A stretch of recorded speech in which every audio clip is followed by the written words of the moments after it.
qui atteint 75 659 individus. Ces individus-là va chercher pour savoir ces individus-là. Moi, ñi ñu japp ne que ne ci biir lool, ñi ñu japp ne que ne c'est des personnes yo xamantene que ñom ñoo xam ñan la. Moy manam Fonds national de retraite. C'est des chargés de mission yi ñu duggal dans les différentes ñi nekk palais présidentiel, nekk primature, nekk assemblée nationale, nekk ci différents bureaux ministres bu ci nekk am nga c'est plus de 100 et quelques chargés de mission bo xamantene dang ko tek sa wet mu xeyé mu outil la 50 000 c'est des chargés de mission des réseaux sociaux ñi ngi yom yépp ñi ngi ci biir TikTok bi. Tu te rappelles du plateforme là que Macky Sall avait créé là pour surveiller Dakar avec les ndekete plateforme yoy ñun dañoo néwon c'était pour surveiller les manifestations. Non plateforme yoy ñi defoon non avec des caméras mo amone ay policiers di doon liggéey pour di doon surveiller Dakar la ville de Dakar la caméra yi nekkoon ville de Dakar ndekete ñooñu ci loolu lañ doon liggéey plateforme bobu ñom bi ñi ñëwé tok dañoo nangu plateforme bobu ci loxo ces policiers là et ces gendarmes qui surveillaient notre pays yaa ngi dëgg Dakar et alentour parce qu'il faut surveiller yaa ngi dëgg ñi nangu ko ci loxo ces hommes de tenue ñi daal di ko jël jox ko des activistes ñooñu noonu ngay gis noonu soi-disant ñooy seen lanceur d'alerte fu président di tukki ak ministre yi ak ñoomi seen ñi jël leen dugal leen ci biir avion yi ñiy dem ak ñoom un peu partout ñi leen di sinapal di leen kiyal wëyal seen baaxumaa bi ak ñoomi seen ñoom lañ ko jox ñooñu jël ko def ko seen salle de jeu ku ci nekk yore sa tablette yore sa ordinateur yore sa téléphone yi dul jeex créer c'est plus de 50 comptes faux comptes bu kaay foofu taalee mu ne je ne suis pas d'accord avec Sonko ñoom yëpp ñu babbeeku ñu ñëw saaga nday rek la ñuy def mënuñu wax leneen non pas d'argument que des insultes man ma taal ma ne leen kaay la ñuy débat di dee ku am xam-xam kaay la ñuy débat ci lii parce que Sénégal nous concerne à nous tous ñu ne non kaay la ñuy dem ci moom ñoom yëpp ay ñëw dañuy signaler sa page di signaler sa live en même temps di la saagaale nday yaa ngi understand bi ma lay wax keneen tamit noonu bàyyi ñu télévision bàyyi ñu site internet bàyyi ñu ko toog ci internet bi lancel activistes yi bàyyi ñu kenn ils s'en cabamèrent royalement des débats d'idées que les gens sont en train de faire ce qui compte il faut dire alléluia amen à tout bout de sang à ces gens-là comme si c'est des petits princes ñoom ils sont en train de vivre sur le dos des contribuables ils se la fait plein dans leur poste ñoom yëpp ils sont en chantier actuellement tu vas à Ziguinchor tu vas voir que la maison de la maman de Ousmane Sonko a changé de tout autour meuble tout il y avait des travaux à n'en finir yaa ngi dëgg nga ñëw seen kër au niveau de Khombole bayal bi nekkoon seen witi kër parce que moi je connais la famille ñi ngi nel tabax nañ ko R plus yokkaat kër ji meuble ko ba mu mel nii tàngal bant yaa ngi dëgg moom Ousmane mii ci boppam mu jënd fa kër mu jënd fa terrain sax tabax ko terrain familial tabax ko genn wàllu Khombole yëpp leur famille côté ndey côté baay ñoom yëpp ñi ngi ne la ñu yóbbu leen ñii ñu yóbbu leen port ñii ñu yóbbu leen Dakar dem dikk yaa ngi dëgg ñii ñu jël leen def leen tey chargé de mission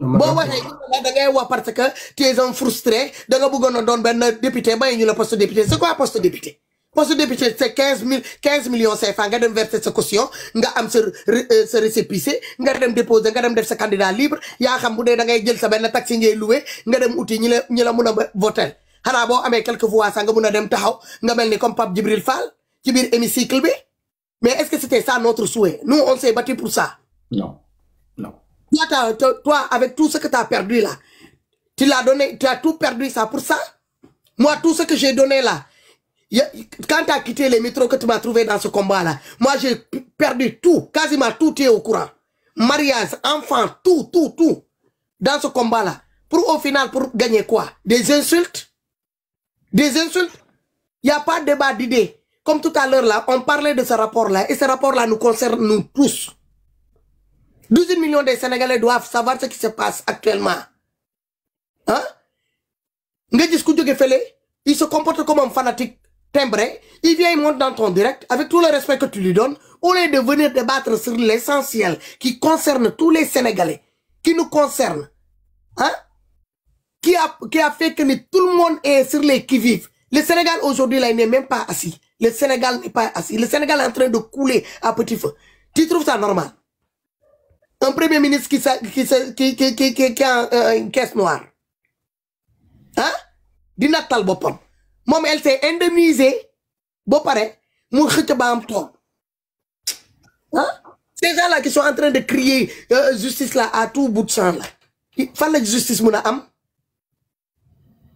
ñoom bu ñu bëggoon justice Ousmane quand il était dans prison bi quand Macky Sall a demandé pour l'amnistier pour amnistier ko ils ont déplacé des gens qui sont venus le voir. Il devait prendre l'initiative de dire que non, moi je ne suis pas d'accord. Il avait tout un temps, il avait une semaine pour se rétracter de l'acceptation de cette amnistie.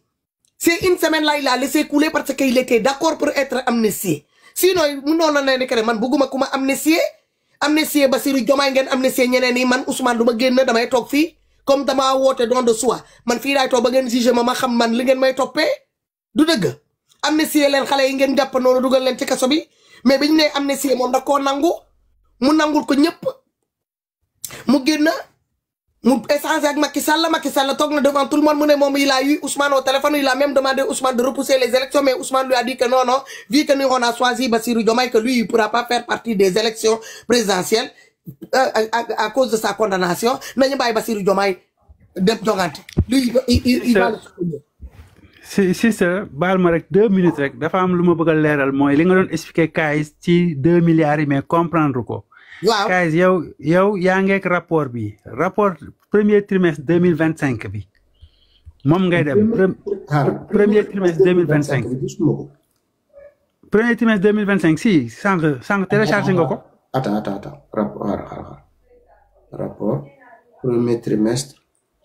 2025. téléchargé naa ko voilà léegi da ngay dem page 15. 14 15. waaw entre 14 ak 15. d'exécution budgétaire du premier trimestre 2025 waaw ban page. waaw léegi da ngay dem page entre 14 ak 15. 14 da ngay dem 14. waaw figure 9. 14 15 figure 9. attends. boo dépassé 8 bi rek. 15 ok. figure bi mi ngi nekk à gauche. figure 9 waaw léegi voilà léegi figure 9 bi am na fenn fu ñu bind les dépenses d'investissement exécutées par l'État demal foofu.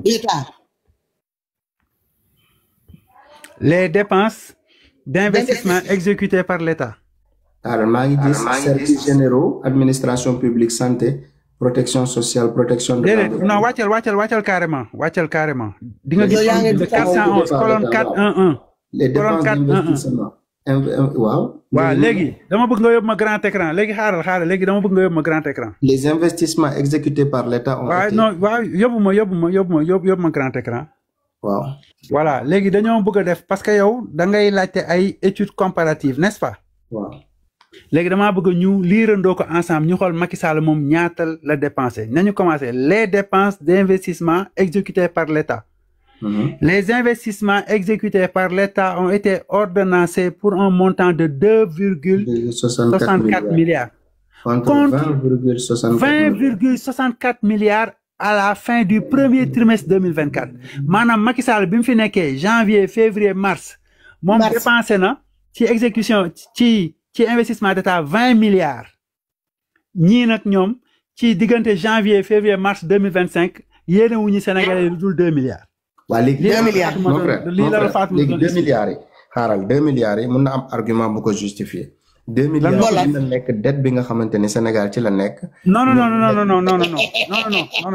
ça n'a rien à voir gisoo. c'est des investissements.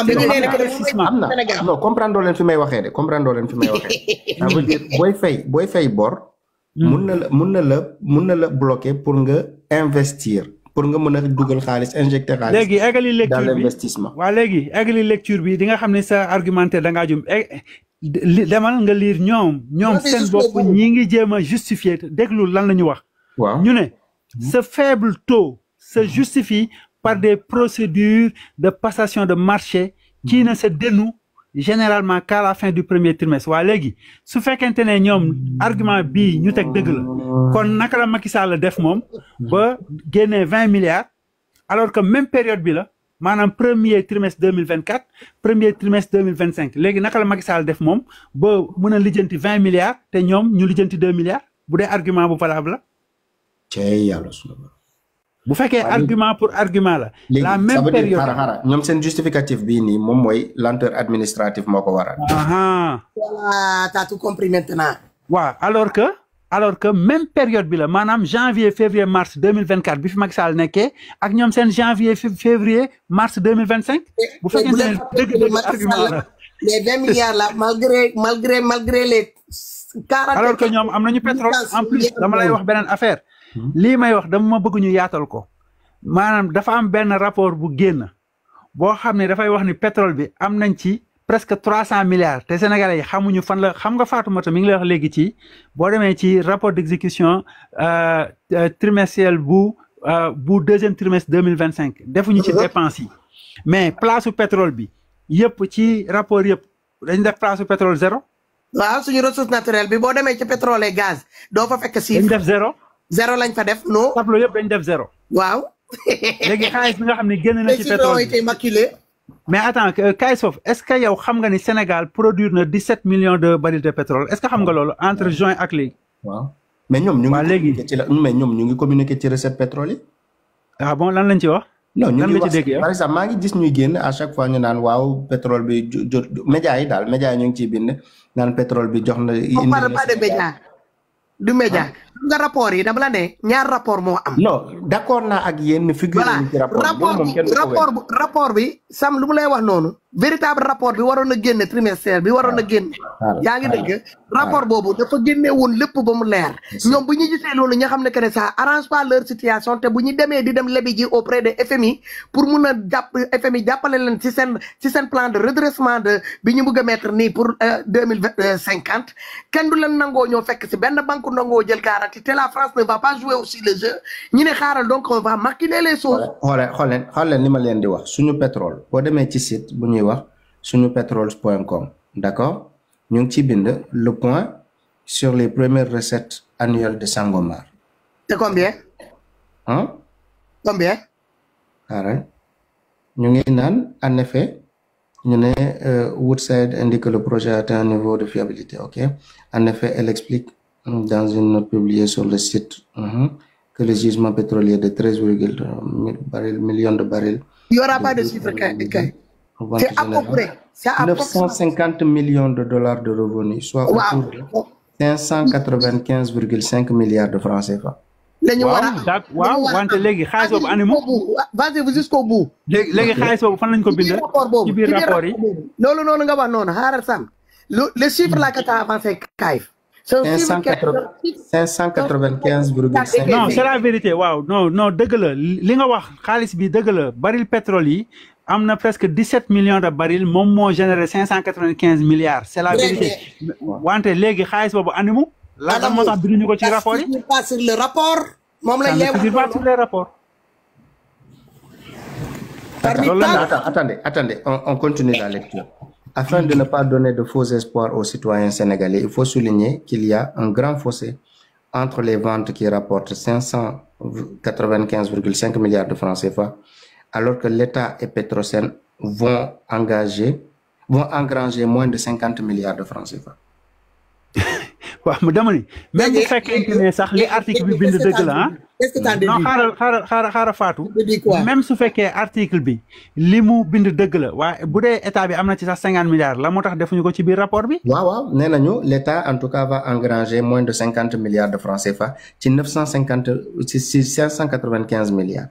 waaw non d'accord naa dama ni guys même bu fekkee même bu fekkee li ñu wax dëgg la laa wax.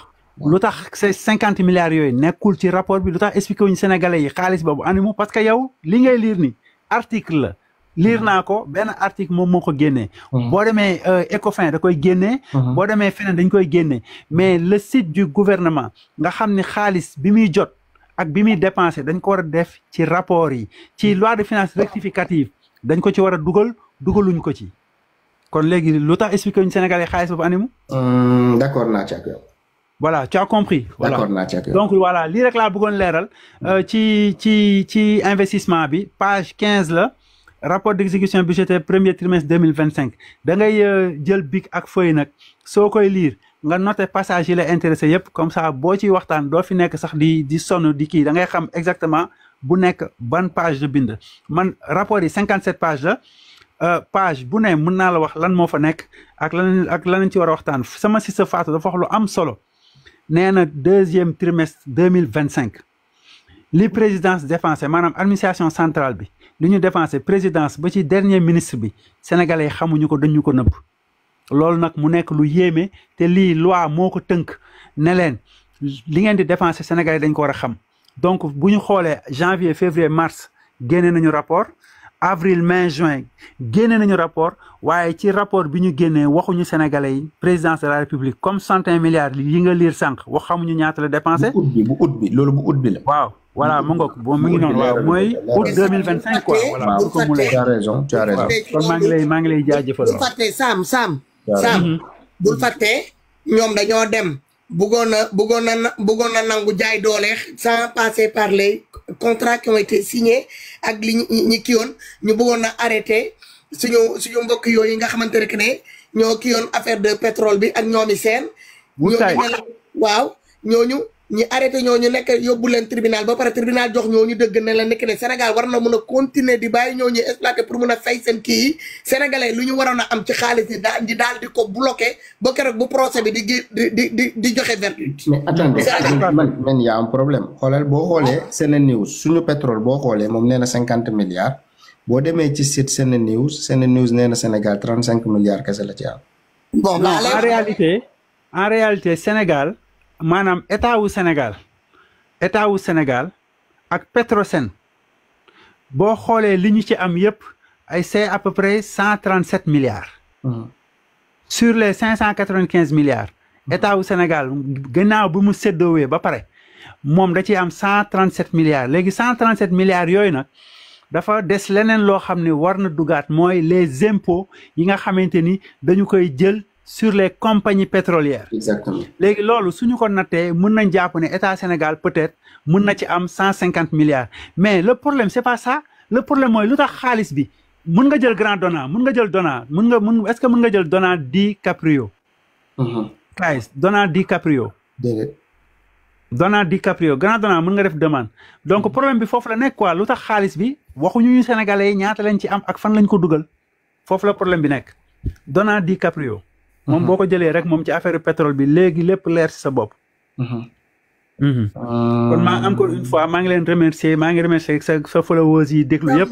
li ñuy wax nag vraiment dañ koy wax pour que sénégalais yi en réalité xam qu'est-ce qui se passe dans le pays. li ñu doon jiiñ Macky Sall ci yàq xaalis li ñu doon jiiñ Macky Sall ci tey kaayis ma tegale benn affaire président Macky Sall daf fi tegoon benn loi boo xam ni moom moo régiroon képp kuy liggéey fonctionnaire buy liggéey ñaata nga war a fayeku salaire bi gën a mag boo xam ne moom la directeur war a fayeeku mooy 5 millions bi ci topp 4 millions bi ci topp 3 millions bi ci topp 2 millions bi ci topp 1 million 500 léegi nag li ñu bëgg a xam mooy Fadilou Keita ban loi moo ko may muy fayeeku 7 millions. nee na plus de 7 millions. waaw te loi boobu aussi mën naa la ko wax maanaam fépp fii luñ fi wax rek mën nañ la génneel. firnde ban loi la jox ma ko. xaaral ok xaaral on la ko. kon benn DG warul dépasser 5 millions. déedéet. 5 millions et quelque loolu salaire présidence la président de la république la Bassirou Diomaye mooy fayeeku 5 millions un peu plus de 5 millions tuuti ñii ko féetoo yëpp ci suuf war a ñoo laal. mu ngi nii du loi bi loi numéro 6133 du 15 juin. 6133 mi ngi noonu. léegi 6133 bi da ngay dem ci. jàppatuma exactement kii bi. attends boobu la t'es sûr boobu la. 6133 déedéet.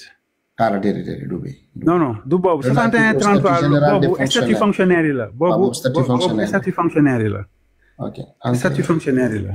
boobu statut fonctionnaire yi la. administration publique. attends ma xool jàppatuma ko mais léegi ma génne la. Le fonctionnel est déterminé ok salaire au Sénégal information grille salariale. Loi numéro 6133 du 15 juin bi 61 la. Faire une baisse des salaires de certains fonctionnaires.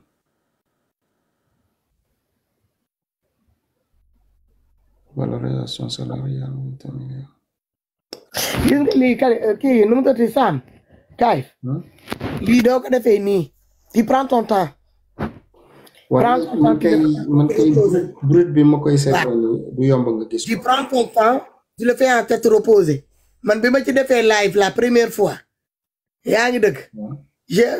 def naa une semaine deuxième semaine bi laa génn def live parce que da nga koy def à tête reposée nga teg lépp nga noté lépp benn par benn nga bañ a tëb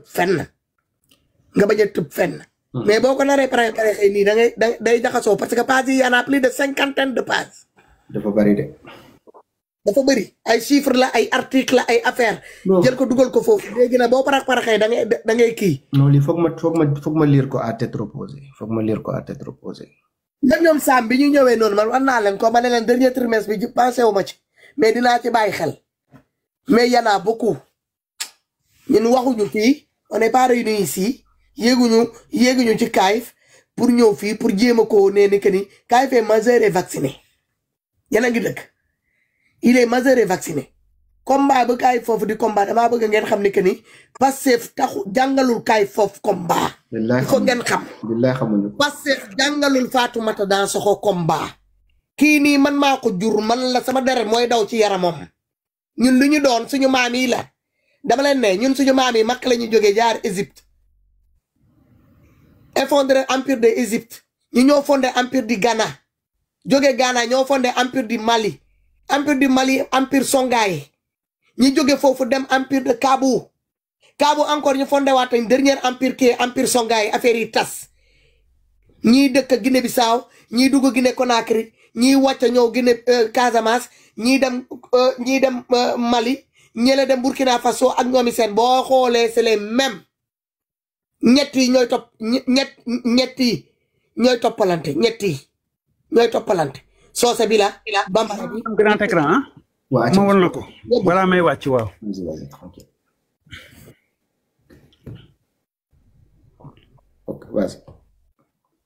alors décret bi mi ngi nii. xaaral ma dem won la signature Macky Sall. fait à Dakar le 16 novembre 2012. ok mi ngi nii kan moo ko signé Abdoul Mbaye.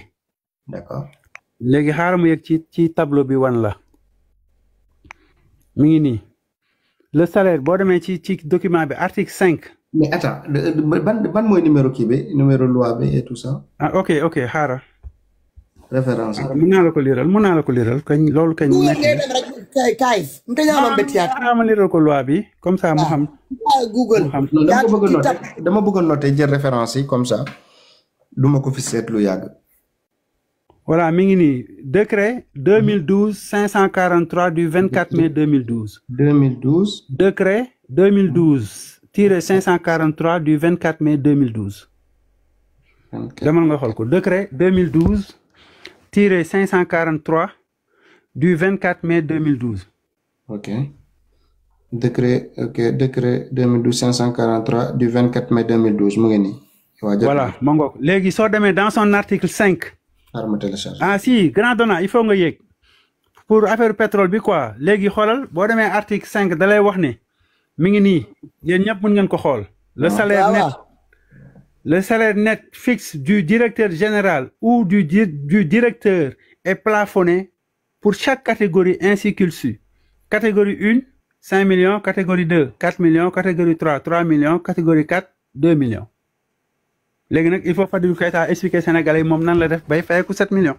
wala 7 millions plus. benn DG mënul dépasser 5 millions. mënul nekk te lii amul beneen décret bu bees.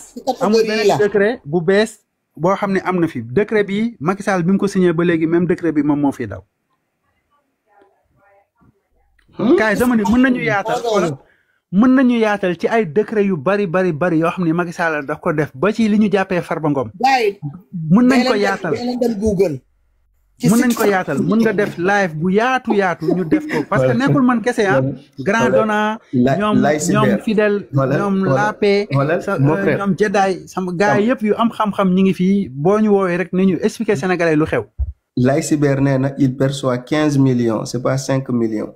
xam nga bon moom loolu la wax quoi Fadilou moo wax loolu man nag loolu dama ko dégg rek mais wax dëgg yàlla gëw ma ko parce que man lu may gëm mooy lu ñu bind ci kayit mais comme moom moo toog mu ne il perçoit plus de 7 millions te loi bi waxul loolu parce que les salaires sont plafonnés président de la République ci boppam mi ngi fay ko 4 885 et quelques mille matul 5 millions. Mais il a raison. Il a raison. Khalilou Keita, s'il a le culot de se mettre devant les Sénégalais, acclamer que lui, il touche 7 millions sur le dos des contribuables sénégalais. C'est normal.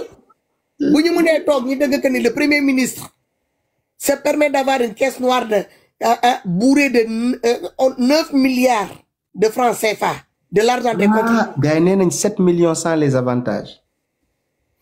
Il y a une assemblée. Le président assemblée, en dehors de son salaire exorbitant, privilégié ak ñoomi say jox nañ ko encore caisse noire boo xamante ne chaque mois de 3 milliards par an, chaque mois ñu nattal ko 50 millions pour lu muy yàq rek jëndee ko ay dal la ay attends ah ouais El Malick caisse noire 3 milliards. Oui 2 milliards yokkal nañ ko 2 milliards waaw.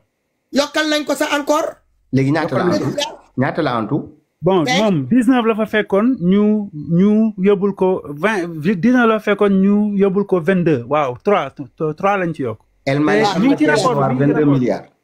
mi ngi ci rapport bi boo demee ci rapport bi da nga koy gis.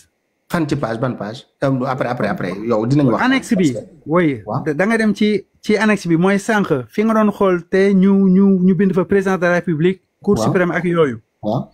moom ngay topp ba ci président assemblée nationale di nga ko gis xoolal grand. dama lay ñaan rek. waaw dama lay ñaan grand donna jël ko ak The Flash. 18 milliards rek ñoom ëpp xam-xam la doon laal. la fekk may wax nii dafa trop par rapport ak ñooñu. ñi nga xam ne mën nañ ko 3 milliards. grand donna vraiment boo ko jëlee. waaw mën nga jël grand donna. ak The Flash. secret leen The Flash defal sa demande The Flash ak grand donna. am na yeneen borom xam-xam ñoom Tidiane ñoom Lappé ñoom Jeddaay ñoom Fidèle yeneen borom xam-xam ñu ngi fi vraiment ñoom Arbo.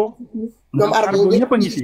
non yéen xam ngeen lan la ñuy def yéen xam ngeen lan la ñuy def damay woo Sénégalais yëpp kër gu mag bi YouTube ba Sénégalais yëpp toog ñu def live wax ci xam-xam invité waa Pastef ne leen képp ku mën a défendre parti bi rek ñëwal bokk ci. doo gis kenn. waaw Tidiane yéen ñëpp quoi vraiment amul problème heure boo paree rek incha allah nga woo ñu man maa ngi abonné naa ci yow bu la neexee mën nañu échanger coordonnées sax. vas-y on va échanger ba ma soxlee da nga may woo téléphone directement. voilà su ko defee ñu ñëw yaatal xamal Sénégalais yi lan moo xew. nekkul lii kese vraiment.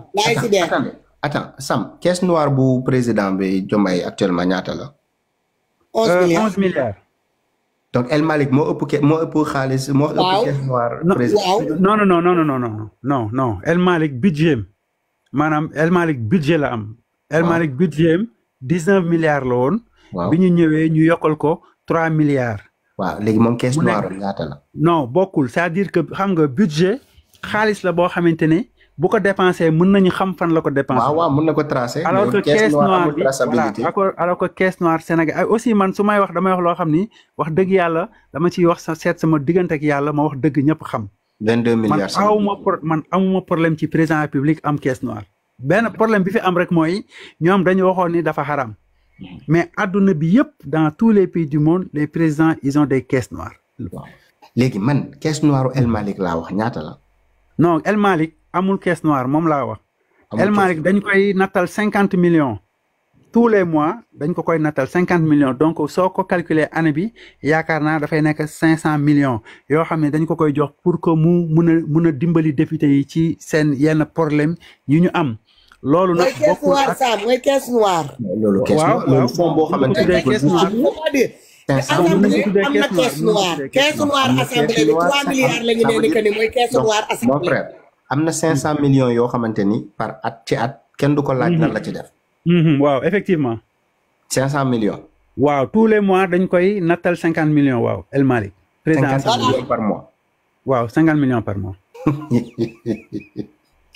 50 millions par mois. mooy caisse noire Sam.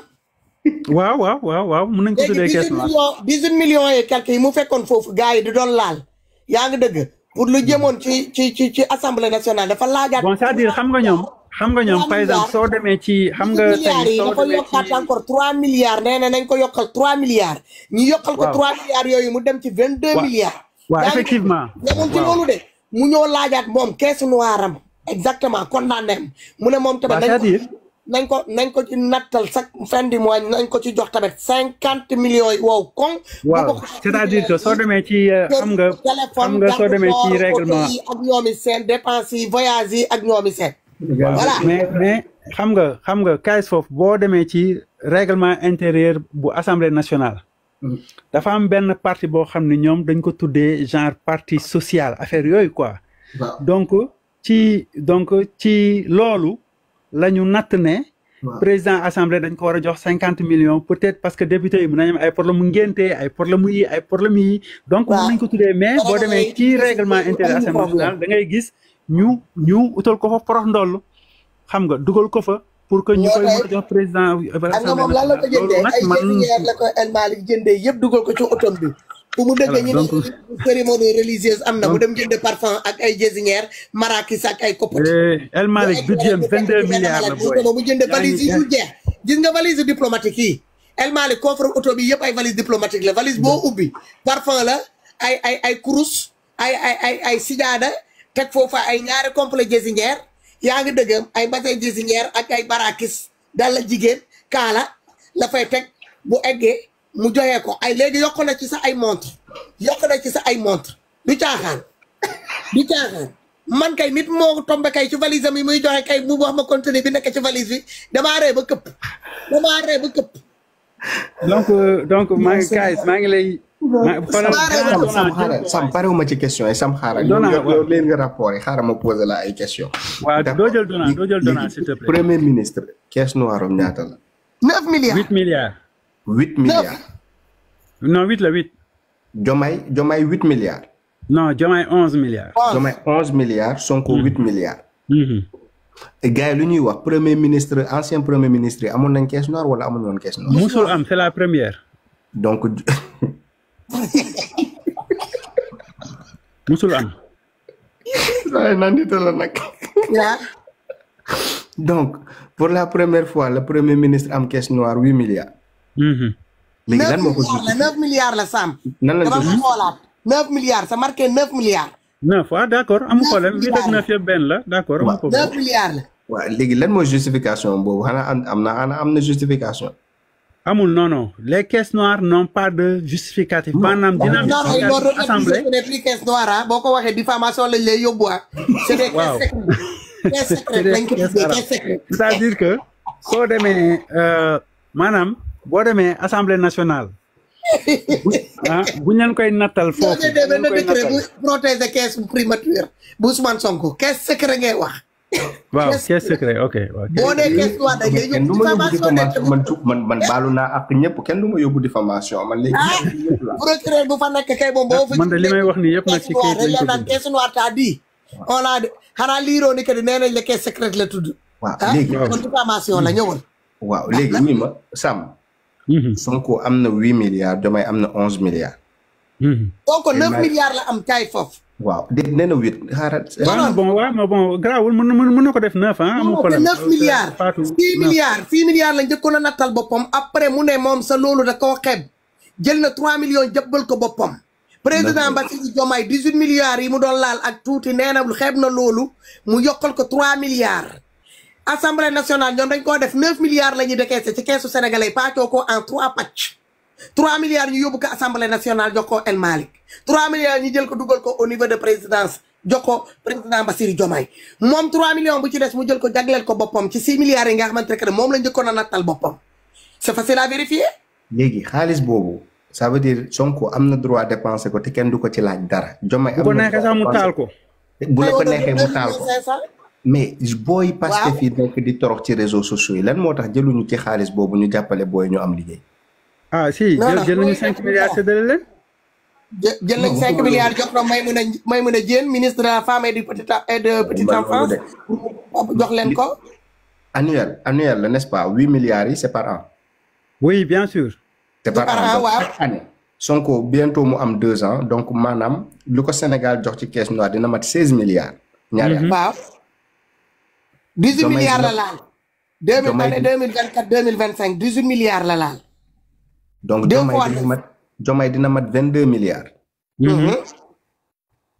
El Malick 44 milliards. mais loolu El Malick bi mënuñu ko wax 500 millions yi lañ mën a compter puisque léeg-léeg nee nañ budget assemblée nationale. mais budget assemblée boobu boo demee nga xool loolu yëpp mig mag la.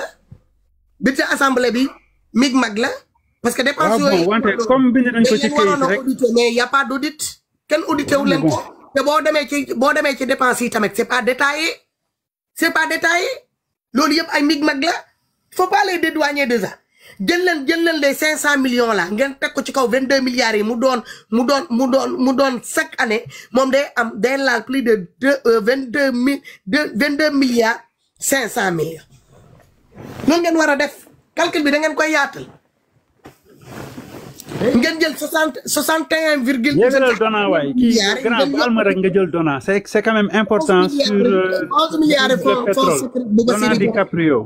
Donna DiCaprio waaw grand Donna defal demande Donna DiCaprio moom ak The Flash mun nga leen yéegal grand Donna defal sa demande waay bàyyi ngay def ça veut dire 8 milliards de primature de voilà grand Donna s'il te plaît defal sa demande xaar leen ma laaj leen benn affaire est-ce que man liggéey ñu ma woon ba information yi nii yëpp xaw ma non en fait liggéeyuñ la sax quoi c'est-à-dire que li nga man damay jël sama cas personnel man Ousmane Sonko moo tax man ma dem xooli les rapports sur le pétrole en toute honnêteté dama daan gëstu nag lu bëri ci politique dama daan gëstu ci rapport lu bëri dama doon gëstu mais pétrole bi dafa amoon benn code bu fi nekkoon moo nekkoon code 98 bi fi nekkoon te lu bëri lu nekkoon ci code 98 bi amuloon ci code Macky Sall donc bi Ousmane Sonko waxee sénégalais yi mu ne Macky Sall 10% lay am ci pétrole bi man dama tiit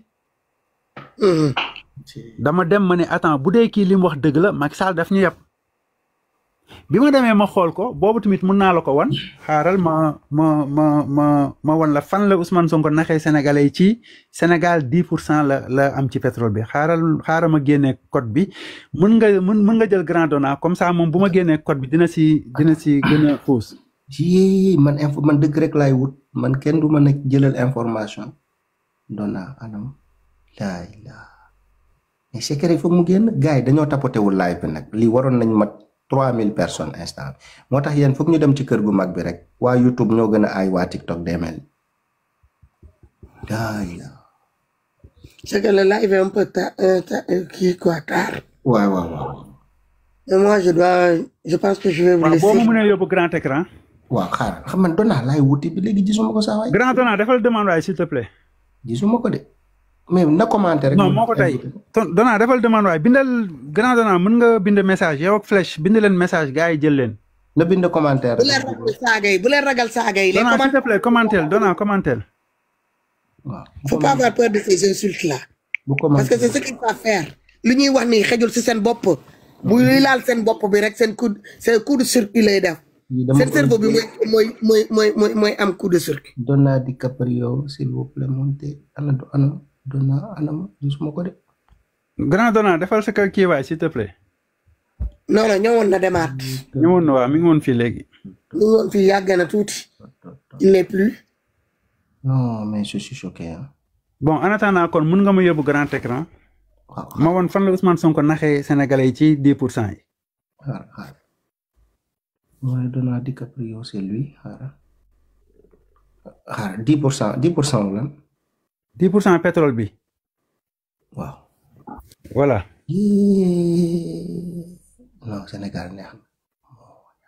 voilà léegi lii ma lay won ni sénégalais bu ne mën na dem mu xool ko ma dem ba ci code bi ma la ko gis nga ko loi baa ngi nii loi 2019-3 du 1er février 2019.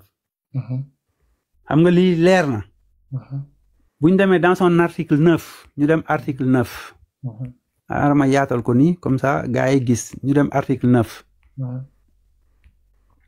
article 3 4 5 6 7 8 9 article 9 léegi xaaral ma tourner téléphone bi nii voilà article 9 ñu xool fan la Ousmane Sonko naxee sénégalais yi ci 10% te ñoom demuñu ko seeti xoolal mu ne de la prise de participation de la société pétrolière nationale mooy Petrosen mooy société nationale pétrole mu ne l'État par l'intermédiaire de la société pétrolière nationale se réserve le droit de participer à tout ou partie des opérations pétrolières en s'associant avec les titulaires d'un contrat pétrolier ou d'une autorisation de prospection. Les modalités de participation sont précisées dans le contrat pétrolier ou l'autorisation de prospection. Prospection, maanaam ñëw seet kuy ñëw di seet. Dans le cadre d'un contrat pétrolier, les parts de la société pétrolière nationale sont fixées comme suit au tableau. Au minimum 10%.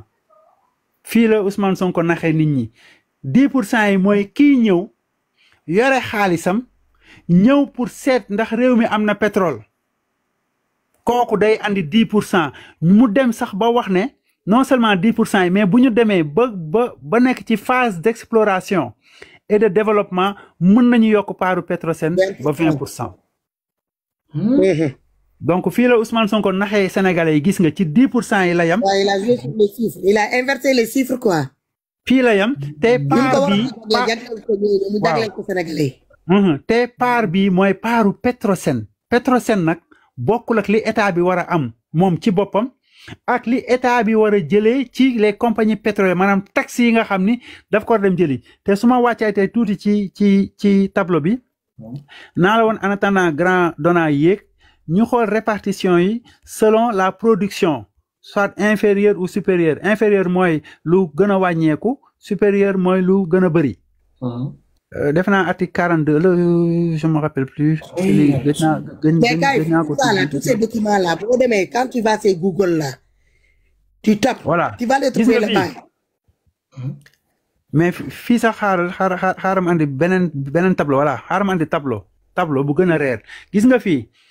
dalay wax mu ne bu fekkee dañoo def production bu inférieur à 1 maanaam 100 000 barils. état bi day am 40%.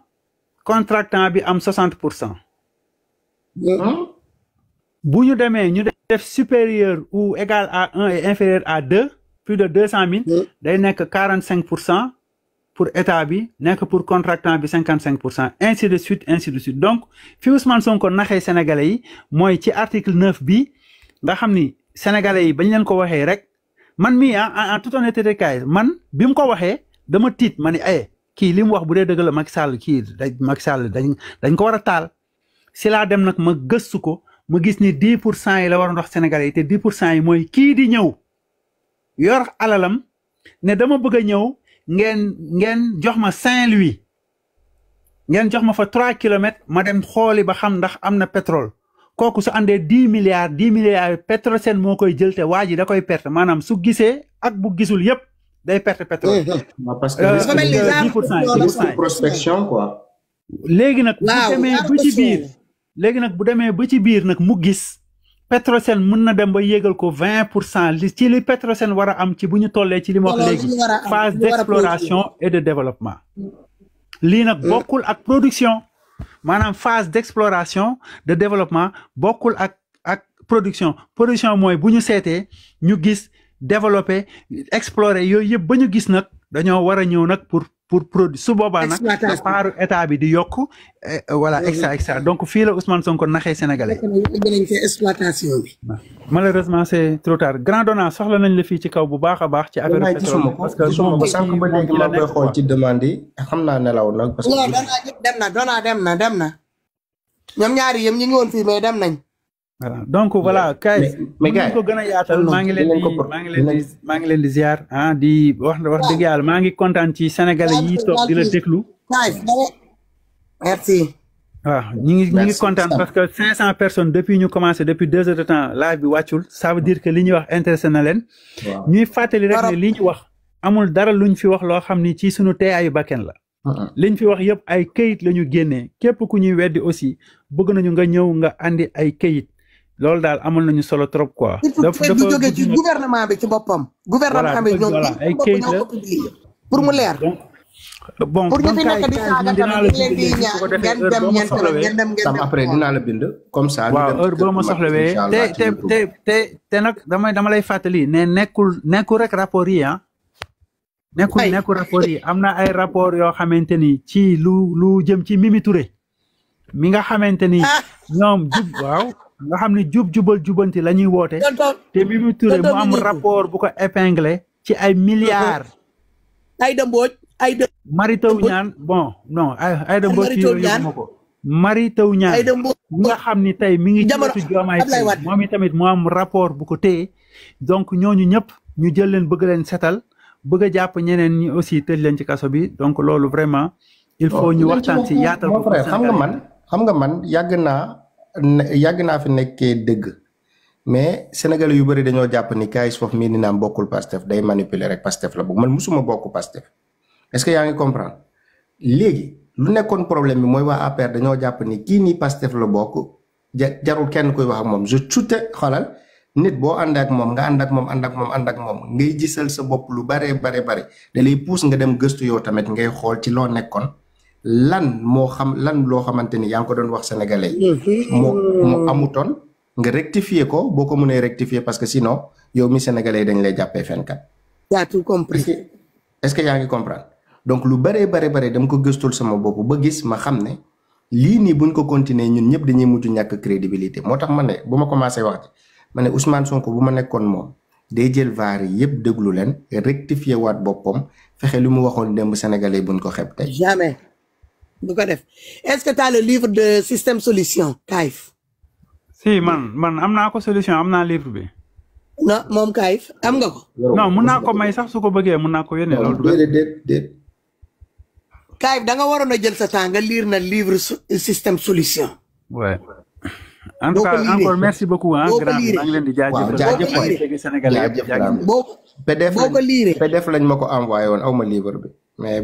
voilà boo jëloon sa temps comme man nii ni ma ko jëndee nga lire ko yàlla livre là aussi bi ñu génnee noonu mooy bu ñu def les territoires du développement aussi bi nga xamante ne que ne y a un écrivain canadien là qui l'avait écrit ñu koy naan Urbain moo bindoon livre boobu en English yaa nga wax léegi nag Basirou Fofana kooku noonu bala Moussa Fofana plagia livre jàmbur qui a été écrit yaa ngi dëgg en English mu jël ko plagia ko bind ko en français attribué ko Pastef ñu gagné ci xaalis yi amassé ci xaalis bu dul jeex mu mel ni que 4000 cadres yi ñoo toogaat bind loolu or que c'est un écrit venant d'un certain Urbain wallahi tu vas taper les écrits de Urbain sur internet sur Google tu vas taper il faut nga am ñaari livres yi pour nga mun koo comparer nga def translate bi.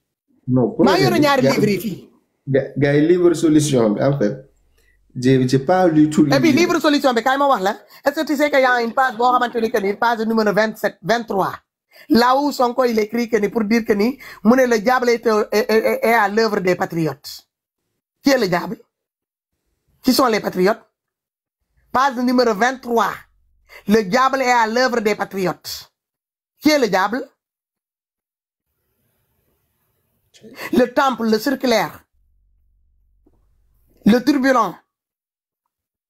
Loolu yëpp lan la du seytaan. Non dama lay laaj rek on parle entre nous rek du seytaan.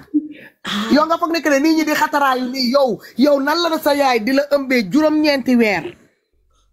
ak yaay nu mu neexee nu mu sësee rek ci xol doom yow doom nga ne yow pare nga jël sa yaay sa nga jox ko leader politique mu yàqataan ko yow pare nga ko jël sa jabar nga bàyyi ko mu tëddee ko nga jël sa doom bàyyi ko mu yàqataan ko nga war a xam ne que ni sont possédés man je parle en connaissance de cause booy def doo koy tey Kayz Fof yow xam nga sama relation ak sama yaay.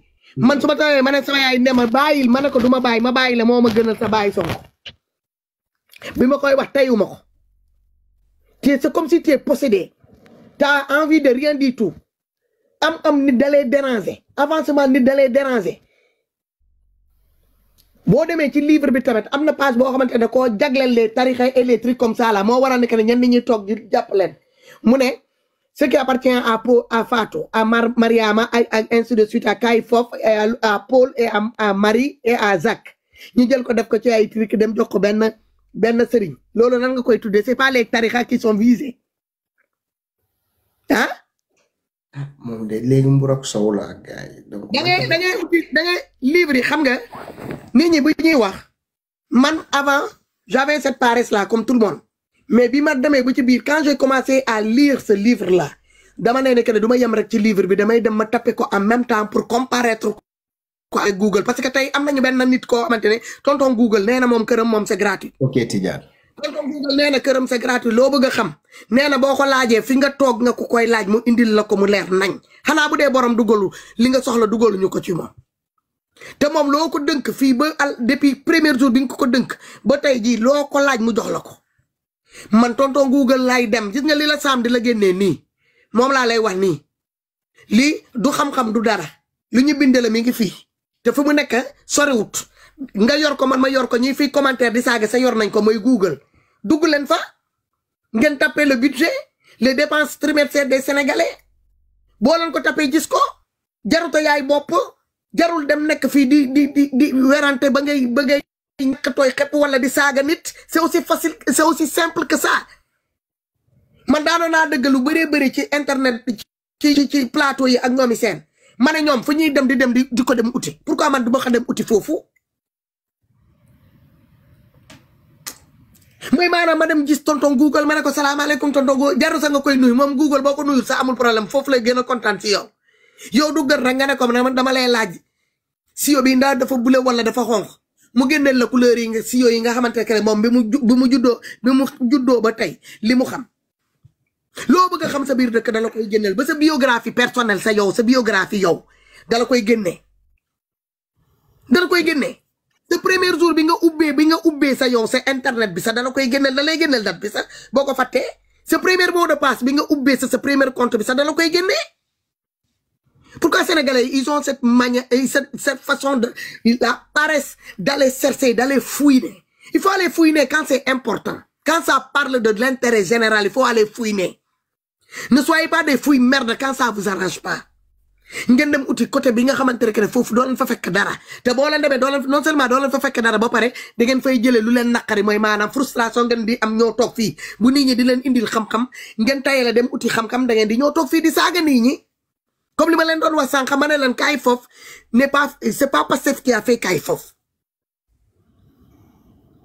ma len di deug ngeen koy saga te xamu len ko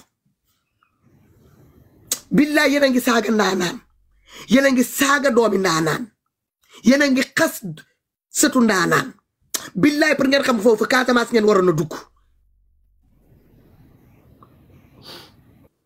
ci famille intello famille jula famille jaaykat famille gor ñun on est connu au niveau de la Casamance ñun kenn daggaluñu parcelle ñi dëkk ñun suñu maam yi xoolal dañoo samp nee naa leen empire yi di ñoom ñoo ko samp sàcc ñun ay doom ay sëtu xeexkat lañu ñun xeex bañkat bi ci suñu deret la ñun bu ñu jaayee Makka am nañ ci wàll bu ñu toppee ci deret bi ñu wàcc si Égypte am nañ ci wàll bu ñu ñëwee Ghana ñi am ci wàll ñi ñoo Mali ñi am ci wàll ñi ñoo Songaay ñi am ci wàll ñi ñoo Kaabu ñi am ci wàll ñi delluwaat encore Songaay gën ci am wàll nee naa leen 54 états membres de l'Afrique yéen a ngi dëgg boo xoolee ñun ñoo moom plus de 40 et quelques ci état yooyu te foo dem nga fekk ñu fa ñu toog donc ñun lu ñuy wax xaaruñu ko kaay foofu bi mu nekkee ci métro yi fële man maa ngi fii di dóor jamono Ablaye Wade Macky Sall boobu ndeysaan internet bi munoo woon live posté rek nga mun a def nga def sa vidéo ba pare nga dugal clic yi amutoon sax commentaire yi ngeen di def nii amutoon munoo commentaire nit day dugal vidéo nga ñëw rek nga xool nii nga dem sa yoon ñi dem ba ñu accepté nit ñi léegi di cliquer di like ñi dem ba si yàgg ñi indi emoji ñi dem ba si yàgg ñi accordé leen ay commentaire ñi dem ba si yàgg ci commentaire yi sax nee nañ léegi sax mun nga fay commentaire comme mun nga koo supprimer kon xam nga ñun avancé nañ bu ñuy tukki du tey façon téléphone bu nekk fii la ñu fekk yéen kañ ngeen am internet il faut que Macky Sall la ñëw pour yéen ngeen mën a am internet ci seen biir kër yi 2019 2020 bii lañ ngeen commencé sénégalais commencé am internet benn par benn ci kër yi doo leen kam daawoon chinois yi commencé di leen jaay téléphone portable buy jar 10 000 francs ba 5 000 francs nga am téléphone portable Sénégal bu mën a connecté kay mais kaay foofu maa koy bam 5 000 francs ko benn wala bi man konto ngeen war a am avancement am na ngeen fa nekk ñun pendant tout ce temps là on a passé notre temps là à tourner nos pouces ici en Europe ba yéen ngeen ñoo mën a xam ñun lu ñun fu ñu war a dem pour ñëw kii on est plus instruit que vous ñun ñu gën leen jàng gën leen xam te boo xoolee ñuy topp nii yëpp di naan le mot projet sax projet PROGET pour ñu wax ko sa procès la ñuy wax procès bi man je les écoute ma leen di naan est-ce qu'ils confondent pas procès mooy tribunal ça se passe au tribunal projet mooy loo xamante ne que da nga kaa defar ba pare le projet de Pastef c'est quoi dites-le nous c'est quoi le projet de Pastef parce que ñi nga xamante ne que les membres fondateurs de ce fameux projet de système solution ñoo taxaw ñi ne ce système solution du projet bi sax ñoom projet bi ba léegi ils n'ont pas encore défini sur un papier bañ nar koo jox ay nit te pourtant c'est eux qui ont pris les gens en haleine en disant que ils ont pris plus de 4000 cadres parmi les 18 millions des Sénégalais ils ont pris 4000 cadres ils se sont servis du cerveau de ces 4000 cadres hein, pour élaborer un livre intitulé Système Solution avoisinant des milliers de pages à fouiner yéen ngeen toog fi ngeen toog des têtes de cancre vide à l'intérieur vide à l'extérieur ngeen topp nit yéen da ngeen di fan nit vous cherchez la masse nit kuy taxaw di guerrier loo ngeen fa nekk ne Ousmane xale bu am 5 ans sax bu àndoon ak moom ci benn di jabaram yi nee na mbott sax day tax mu bàyyi néeg bi mu taxu ci beneen néeg mbott bu duggee ci néeg mbott nawet mu kook mu ne tëb mu dugg ci salon bi keroog lay gëj a toog ci salon bi tant que mbott baa ngi ci biir salon kon kooku kan fan la mën a ànd ak nit ah ñun dañoo àndoon ak moom parce que il nous a vendu un rêve comme dañoo nekkoon dans le social on l'a accepté bi ñu demee ba ci biir affaire yi dem ba mu jaxasoo ku mel ni man j'ai pris mes précautions ma jël sama distance parce que nit il faut être en phase avec toi-même il faut être toujours en phase avec soi-même jàng leen Tata waxal maa ngi ñëw. essayez de vous documenter. jàng bi du question rek école. prenez le temps d'aller fouiner. essayez de bouquiner. mais doo leen ko def. vous êtes là à mégoter derrière un gars qui vous a rien apporté. Vous croyez que ce que vous êtes en train de réclamer là au niveau du Sénégal là, justice, on veut tous justice. Mais justice bi ngeen di xaar doo leen ko am. L'arrestation de Macky Sall laa leen wax ni que yéen jusqu'à l'extension du soleil doo leen gis Macky Sall fu ñu koy passelee ay monot ci loxo dugal ko ci kaso. loolu benn damaa bëgg ngeen teg loolu. ñaar boo leen taxawee ngeen ne procès l'instigateur de ce fameux tuerie là de plus de 94 morts yi di moom mi Ousmane Sonko il sera le premier à pointer son nez à la barre. te moom nag dafa leen trahir avant le procès parce que dafa nangoo dem accepter amnistie bi la accepter bi en acceptant cette amnistie là cela veut dire que ni il vous a largué yéen. Ils veulent pas justice parce que s'ils voulaient vraiment justice dafa waroon na bañ mu toog fi mu toog mu ne les autres sortez moi je vais rester pour l'honneur parce que n'oubliez pas que il a un engagement moral vis-à-vis des gens yoo xamante ne ñoo ko fi nekkaloon ci di ko doon dawalal Safa ak Marwa mu am lu mu leen gëmloo woon de 2019 jusqu'à 2021 ce leader là ce gars là que nous on a tous soutenu on a supporté ses caprices toutes ces sortes de comment dire de incitation yi muy def nii ces différentes sortes yoo xamante ne bu Moussa na génne man sama fit bi dafa doon dem parce que je sais que tout le temps il fait des bourdes c'est pas des lacunes c'était des bourdes ndekete moom mi ngi dem foofu de 2019 jusqu'à 2021 moom moo doon dem kenn fekk ko këram parce que ce qui s'est passé n'est pas passé c'est lui. L'adresse qu'on a fournie là, c'est pas l'adresse de son domicile. Kër jàmbur la demoon moom moo daan dem kenn musu ko fekk moom fi mu nekkoon donc bu fa dara xewee ñun lu ñu mën a def comme ñun dafa amoon lu ñu diggoon nous on essaye de protéger soi-disant ce truc là dig bi ñu dig il nous a promis l'homme propose Dieu dispose il nous a promis. Hélas, Dieu lui a pas disposé à lui. Il a disposé à Bassirou Diomaye. Donc c'est Bassirou Diomaye notre actuel président de la République. Même si moment nous ko désigné par procuration. Et alors? Pourquoi ñu war ko dédouaner mom ñi laver ko ñi jël ko def ko nen bu ñu baxal mom lañu xolli mom suuf waru ko laal mom dafa set mom lu wax lepp nit war nañ ko jël ñi jël ko def ko safara def ko téré diko tak di daw ak mom di mbëkk miiri ak ñoomi seen for what use len sen brain ngeen use sen mindset.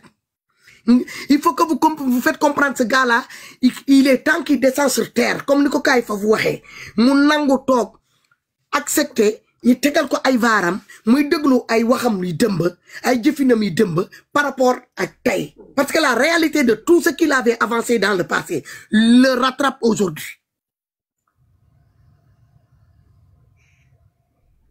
Tout ce qu'il a donné comme crédit au peuple sénégalais là, il est en train de solder ce crédit là aujourd'hui. Il faut que les choses soient claires.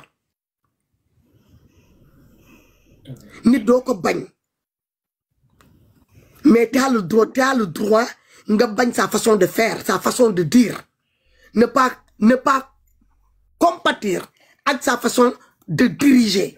Ñun fofu amalgame bi fofu la nek, vous n'avez rien compris. Nous on a un contrat moral qu'on avait avec ce gars-là.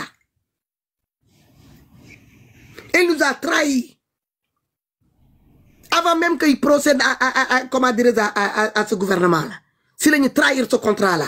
Parce que fan le trahir de ce fait qu'il a laissé tous les endroits où il doit aller se prendre un salon de massage et de beauté, le transformer en une clinique de kinésithérapeute. C'est là où il y a l'amalgame. Pour quelqu'un qui est instruit, pour quelqu'un qui est appelé à diriger un pays de plus de 18 millions de Sénégalais. Il faut qu'on se respecte, Sénégalais. Parfois, quand on parle, parlons comme il faut. Nañu wax dëgg bi te yàlla tax contrat moral boobu nit ki boo nee ne que yow référence mooy yonent bi yow Alxuraan ngay wuyoo ak ñoomi seen y a de ces choses on doit pas badiner avec ça. On doit pas badiner avec ça. Et ce contrat moral là a été rompu avec ce qui s'est passé là-bas. Lu fa xew sama yoon neew ci man comme je l'ai toujours dit. Man affaire de viol su ma ko fekkewulee sama yoon neew ci su ma ko fekkewoon sa sama yoon nekku ci wala bu ma ko waxatuma la su ma ko fekkewul mais de ce fait que c'est lui qui est parti là-bas, c'est lui qui a quitté chez lui. Là c'est autre chose. Aujourd'hui, tout ce qu'il nous disait là, tout ce qu'il a bassiné, tout ce qu'il sentait là, ñoom ñi jël pouvoir depuis boobu ba léegi ndam demul ndam dikkul. Lenn moo nekk di dox mooy le côté arrestation arbitraire yi nekk di am jaay doole bi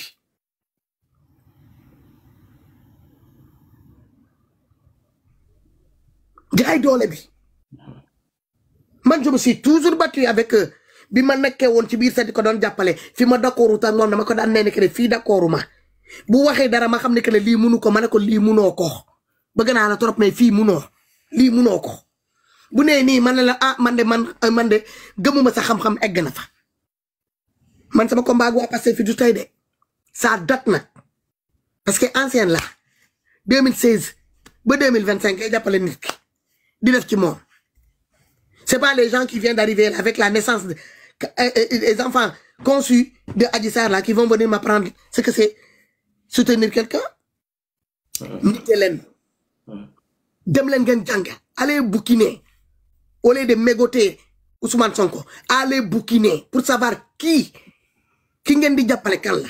Est-ce que jar naa jàppale? Est-ce que c'est pas le Sénégal et les Sénégalais qui sont dans le besoin qui doivent être vos priorités? Loolu mooy problème bi parce que yéen ñëpp ñi nga xamante ne que dee nañ ñi ci gaañu ñi demoon prison yéen ñëpp a perte ñan ñoo gagné ñoom ñoo gagné te yéen a nekk di génn di jooy. Yéenay jooy rek gisu leen kenn ku nekk ci APR kuy jooy gisu leen kenn ku nekk ku àndoon ak ñoom ku mel ni man ku mel ni ñoom kaay ak ñeneen ak yeneen kuy jooy yéenay jooy yéen mi jàppoon ne que ni yéen projet bi da ngeen ci waroon a am dara jaay ngeen ci seen bakkan tëdd ngeen ci kaso yàq nañ seen i alal yéen a nekk di jooy ñoom ñi ngi seen donkaasi gi ku ci nekk yaa ngi noonu Ousmane bi mu ñëwee lu mu njëkk a def dafa dem gis juge d'instruction bi mu paree trahir le mafia une deuxième fois dafa dem gis juge d'instruction mu ne ko comme dañ ma defaroon amnistie boobu damaa bëgg nga jox ma sama ordonnance de non-lieu maag le président Bassirou Diomaye mu récupérer ordonnance de non-lieu bi ba pare yamul ci loolu mu ñëw ba ci hémicycle bi di assemblée nationale adduna bi ñëpp di ko dëgg mu ne leen man damaa yàkkamti sa amnistie bi ngeen génnee ko fi ngeen éradiquer ko bu ko defee ñun yëpp ñu dem wuyu man mii Ousmane maay doon première personne bu war a dem taxaw ci kanam tribunal ak ñoomi seen ndekete moment bi mu taxaw foofu di leen ko doon wax ci biir poosam bi mi ngi yore foofu ordonnance de non-lieu bi nga xamante ne dem na seeti benn juge d'instruction pour mu jox ko yemul ci loolu encore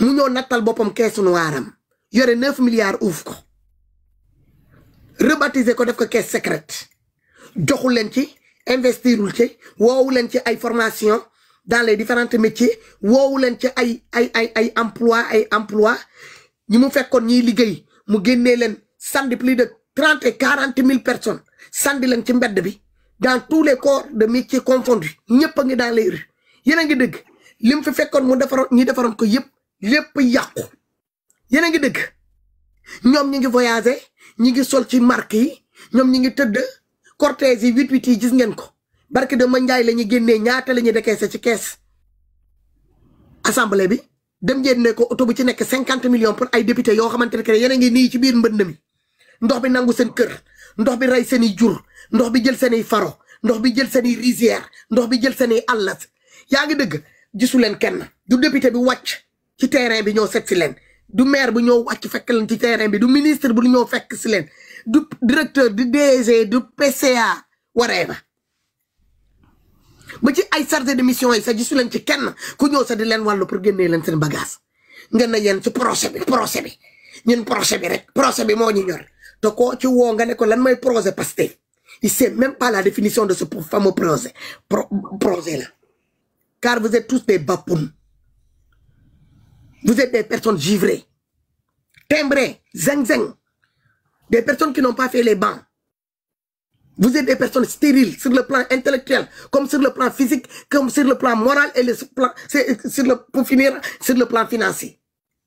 Bu nit ñi di wax ak yéen dañoo bëgg ngeen use seen mind ngeen use seen brain ngeen xam ne que ne lu ñu leen di wax ni on vous demande pas d'haïr la personne mais de lui faire savoir que ni là où il est en train ce qu'il est en train de faire là n'est pas compatible avec vos attentes.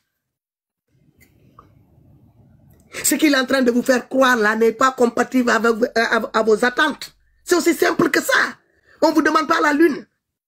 Mais vous êtes là, vous le foutez, vous prenez vos petits doigts là, vos pouces là, vous les foutez dans vos doigts là, vous êtes là à le mégoter, vous sucez vos pouces, et après vous êtes là à tourner vos petits pouces, on attend. Quand moi je talk ci yen, ko ci gis yépp ñi gën fi di joy yépp yeen ñi nek non Pastef tranche d'âge bi ku ci gën tuuti 25 ans yi lekk ngeen ko ba pare léegi nag yow nga am sa 25 ans sa yaay ak sa papa yàkkamti la yaakaar la du métier du xëy du gontu sa yaay dooleem jeex na sa papa waxatuñ ko nga nar a toogaat fii encore nar a xaaraat yeneen 25 ans yi war a ñëw 2050 25 ans moo nar a ñëwaat fi ngay amee sa 50 ans ñu ne la toogal ba nga am sa 50 ans pour nga mën a réaliser dara sa yaay déjà am na 60 ans sa papa am na 70 ans ñu ne la pour nga bégal sa pauvre yaay boobu wala sa papa sa yaay boobu ak sa papa boobu na nga toogaat encore yeneen 25 ans pendant ce temps là ñoom ñi ngi defar seen bi ñu ñëwee toog ne salaamaaleykum ci biir dëkk bi rek ouf keesu sénégalais yi seen kër yaay yaa ngi ne la ñu ngi koy defar ñoom yëpp nekk ci chantier jënd ay kër jënd ay terrain yore ay parcelles ay hectares et des hectares ñu koy bàccoo seen biir yéen ngeen toog ngeen di xaar buñ leen di woo di leen wax man mi ngeen di saaga man li ma yor ba nar koo bàyyil fii sama doom yi suba man su ma dee sama doom yi dinañ am lu ñuy donn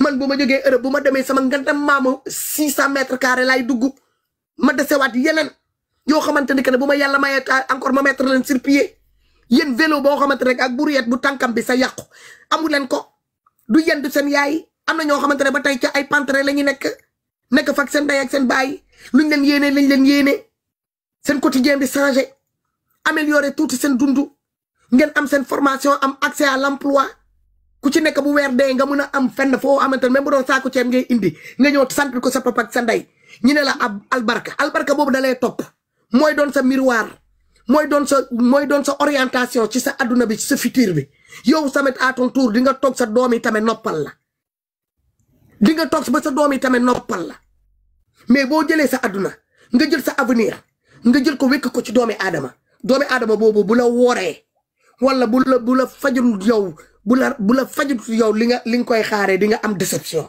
te ngaa yaakaar ci sa bopp te ngaa yaakaar ci sa bopp te ngaa yaakaar ci sa doole te ngaa gëstu xool fi sa ndey doon jaar dangi fa ba yow nga judd dangi fa ba yow nga am ba yow nga toll ni nga toll fee la jàng ak ñoomi seen sonn ci yow mais doo leen ko def ñii dañ judd ñu yóbbu leen sandi leen daara ñu jóge daara jàng ñaari alif rek ñu ne ñoom mokkal nañ ñu jóge foofu commencé ñëw boo leen laajoon seen tur dinañu dox lu toll 5 kilomètres dem laaj keneen ku leen di wax seen tur bi nuñ koy bindee am na ñoo xamante ne seen tur sax mënuñu koo bind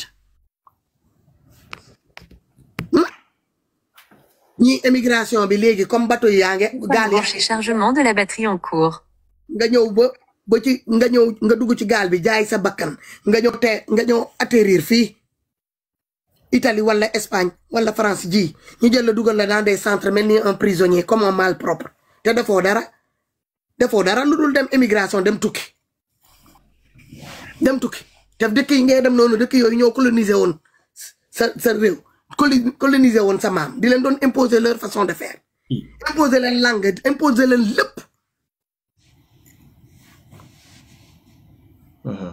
gëm leen seen bopp fonk leen seen bopp gëm sa bopp de question que ni waroo topp nit toppal nit c'est bien mais booy toppal nit koo xamante ne que buntu foo ànd ak moom buntu bu mu la ubbil rek buntu boobu boo ko ubbee di nga fa fekk njëriñ boo xamante ne moom dina si njëriñoo yow nga njëriñoo ci ngeen romb bàyyi fa tamit ñu ngi war a ñëw seen ginnaaw tamit bu ñu duggee tamit am lu ñuy njëriñoo mais ay nit yoo xamante ne que ñoom bi ñu leen ubbilee buntu magasin Sénégal parce que Sénégal léegi politiciens yi ñu bëri comprendre nañ ko ñi nga xamante ne que amatuñu ñëpp politique la ñu bëgg a def pour ñu mën a am dara ñëpp politique la ñu bëgg a def pour ñu mën a am dara ñi nekk sa dans la diaspora bëgg nañu dugg ci politique pour mën a am dara nga mën a ñibbi ndaxte li ñu waroon a réaliser wuñu ko diaspora bi lan moo fi nekk looy laal fii ci salaire bu la yàlla dimbalu loo mën a réaliser fii pour nga mën a dee da nga dem jënd même bu doon benn 150 mètres carrés la lan nga mën a def boo seerewul ceinture comme ni mu ko waree doo am nguunu ganaara sa doo ko am moo waral que ne ñenn ñi dañuy def jël seen retraite ñu toog fii ba ñu dee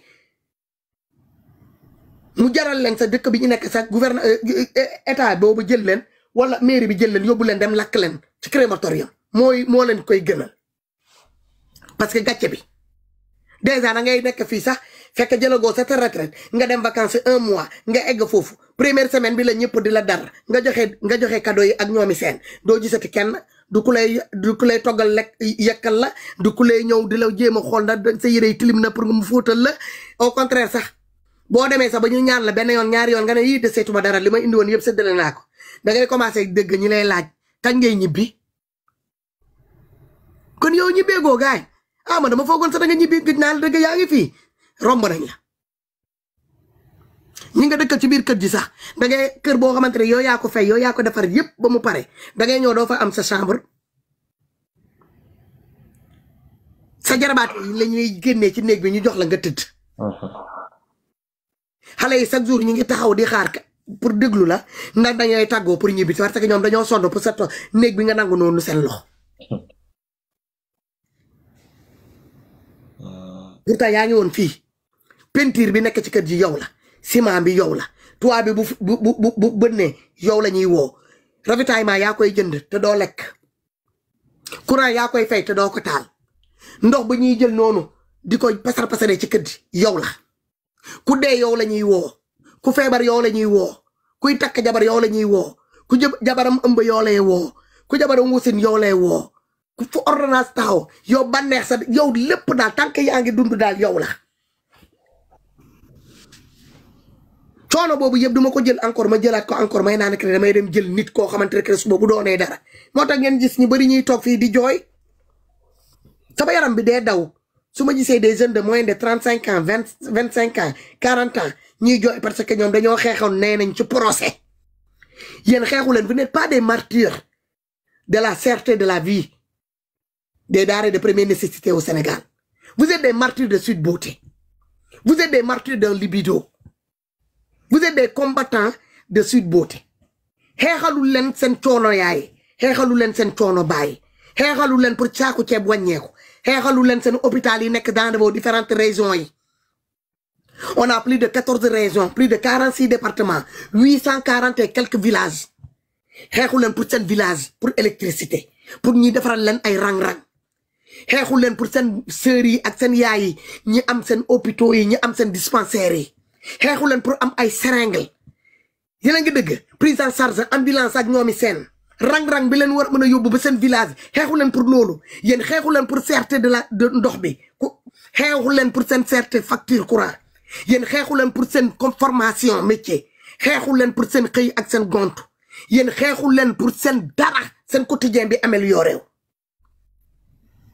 yéen nit ngeen di xeexal nit pour kooku da ngeen di xeexal nit jàppale ko pour moom ëllëgam baax doomam yi ëllëgam baax ana Ousmane ak doomam yi ana doomam yi kër Ousmane tey daa wéet turandoor yaayam ak turandoor papam ñi ngi ne le ñee ngi Italie ñee ngi Canada te am na ñoo xamante ne ñu ndaw yi léegi dañuy ànd ak seen yaay yi sax di ñëw fii Europe di voyager partout yan seen yaay sax taxi boo xamante ne bu normal bu leen mun a dem jëli bu ko mun a dem jëli sax ci biir village bi wala dem bu taxaw ci buntu këram jël ko mun leen koo am mun leen koo am ah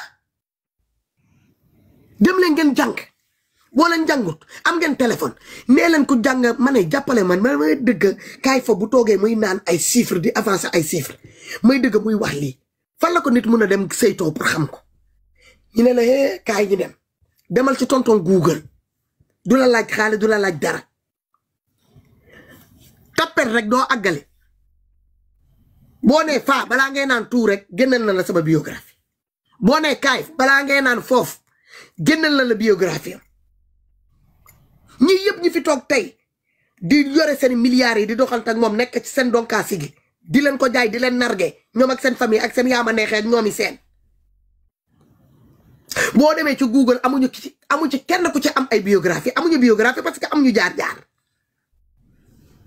amuñu jaar-jaar de gënuñu leen de yéen a foog ne que ne ñoom parce que ñoom ñoo féetoo ci kaw ñoo leen gën mais tonton Google boo fa demee da leen naa ne que ne ñii c'est des rien ils sont rien kaay foofu mii di wax ni moo leen ëppale sa grade fii Europe les diplômes que kaay foofu là est plus reconnu que les diplômes de Ousmane Sonko wala Bassirou Diomaye ak ñoomi seen parce que ñoom tey bu ñu jógee Sénégal bu ñu ñëwee fii ils seront obligés de se taper de faire à faire des remises à niveau ñun jaar nañ ci y a 30 ans si ginnaaw seen français c'est à revoir ils seront obligés de passer à aller faire des remises à niveau dem améliorer seen français bi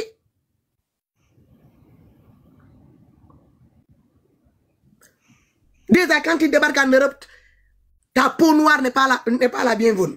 Imagine le diplôme qui te suit dans tes bagages. Moi, on te dit que les diplômes africains là sont pas reconnus. Ni la remise à niveau. Demal janga va te former.